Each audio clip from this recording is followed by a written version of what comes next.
दुर्गा नदी के किनारे बसा एक गांव फूलपुर। गांव में कुछ 100-150 लोग रहते थे। अंजलि जो कि पास ही के जिले में रहती थी और 12वीं पास कर चुकी थी, उसके पिताजी ने बेटी को जल्दी विदा करने के लिए उसकी शादी फूलपुर गांव के मुकेश से करवा दी थी। मुकेश कभी स्कूल नहीं गया था और इस कारण वो पढ़ा लिखा नहीं था और बाकी गांव वालों की हालत भी मुकेश जैसी ही थी। मुकेश के घर में उसके माता पिता भी रहती थी। सासू माँ, मैं बाहर मंदिर तक जा रही हूँ, आधे घंटे में आ जाऊंगी। अरे अभी कहीं जाने की जरूरत नहीं है, चुपचाप जाके रसोई में रात के खाने की तैयारी करो।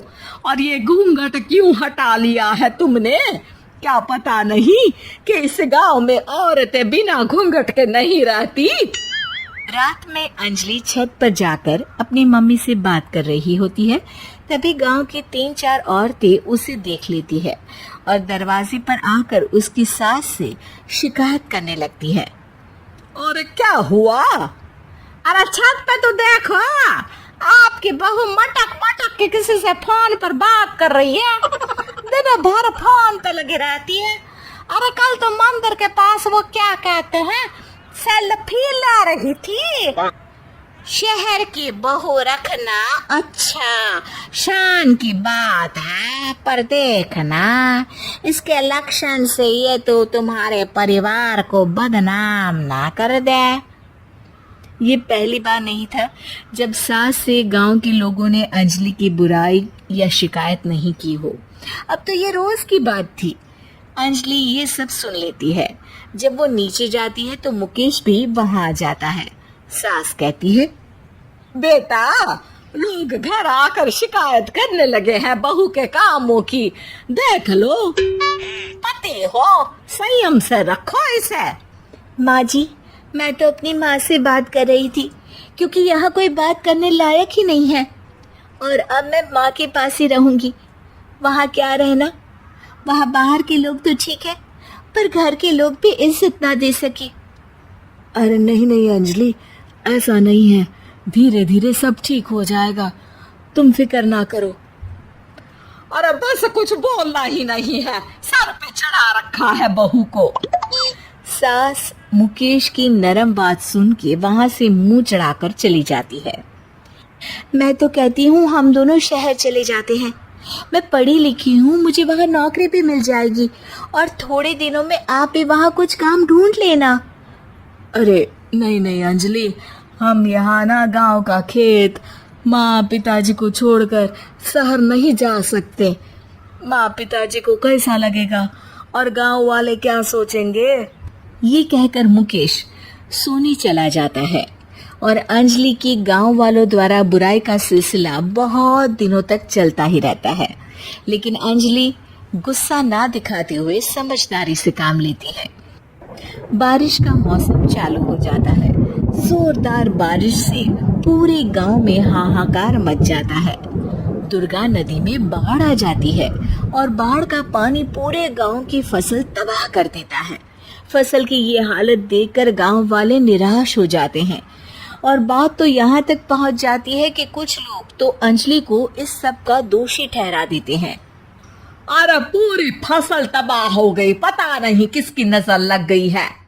अरे जब से चौधरी परिवार में ये शहर की बहू आई है ना, तब से ही गांव की शांति चली गई है। इसके कर्म कांड से माँ दुर्गा नदी भी खुश नहीं है। ये सब सुनकर बेचारी अंजलि रोते हुए अपने घर चली जाती है। कुछ दिन बाद सभी गांव वाले अपनी फसल का मुआवजा लेकर अपने अपने घर आते हैं। मुकेश भी 1500 लेकर आता है। अंजलि को जब पासबुक दिखाता है तो अंजलि हैरान हो जाती है। अरे ये पासबुक में तो उन्होंने 4000 की एंट्री करी है और आपको सिर्फ 1500 दिए। सच में? अरे वो सरकारी अफसर आपको बेवकूफ बना रहे हैं। सरकार की तरफ से हमें 4000 मिले हैं लेकिन बाकी का सारा पैसा खुद ही खा रहे हैं। आप लोग के अनपढ़ होने का फायदा उठा रहे हैं। ये सब सुनकर मुकेश परेशान हो जाता है लेकिन अंजलि उसे हिम्मत से काम लेने को कहती है और सुबह होते ही मुकेश को पंचायत कार्यालय ले जाती है और साथ में गांव के और लोगों को भी। आप सरकारी बाबू क्या गांव के लोगों को बेवकूफ समझते हैं? आपको क्या लगता है ये पढ़े लिखे नहीं है तो आप कुछ भी मनमानी करेंगे? ये बेचारे दिन रात इतनी मेहनत करते हैं, ये हमारे अन्नदाता हैं और आप इनके साथ ऐसा धोखा करते हैं। अरे क्या बके जा रही है ये लड़की, किस धोखे की बात कर रही है? अपने कांड करके नदी माँ को नाराज करके हमारा नुकसान करके इसे चैन नहीं मिला क्या? सरपंच जी, इन सरकारी बाबू ने मुझे बेवकूफ बनाया है और मेरे हिस्से के पैसे खुद चट कर गए। बस ये सुनती ही सरपंच वहां से दुम दबाकर भाग जाता है। पता चलता है कि जनपद अधिकारियों ने गांव के सरपंच के साथ मिलकर सबके साथ धोखा किया है। सब लोगों का विरोध शुरू हो जाता है और आखिर में अधिकारी सब गांव वालों के हिस्सों के बचे हुए पैसे उन्हें लौटा देते हैं और कई दिन तक सरपंच गांव में लौटता ही नहीं। अंजलि, तुम नहीं होती तो हम गांव वालों को तो पता ही नहीं चलता कि ये हमें हर बार बेवकूफ बनाते हैं। हाँ हाँ अंजलि बेटी, हमें माफ कर दो। हम सब तुम्हें बुरा भला कहते रहे, लेकिन तुमने ही आज हमें बेवकूफ बनाने से बचाया है। हमें तुम पर गर्व है बेटी। अब समझ आया कि सरपंच तुमसे नहीं, तुम्हारे पढ़े लिखे होने से नफरत करता था। क्यों ना इस बार हम अंजलि को ही सरपंच पद के लिए चुन ले? क्या कहते हो गांव वालों? पढ़ी लिखी सरपंच।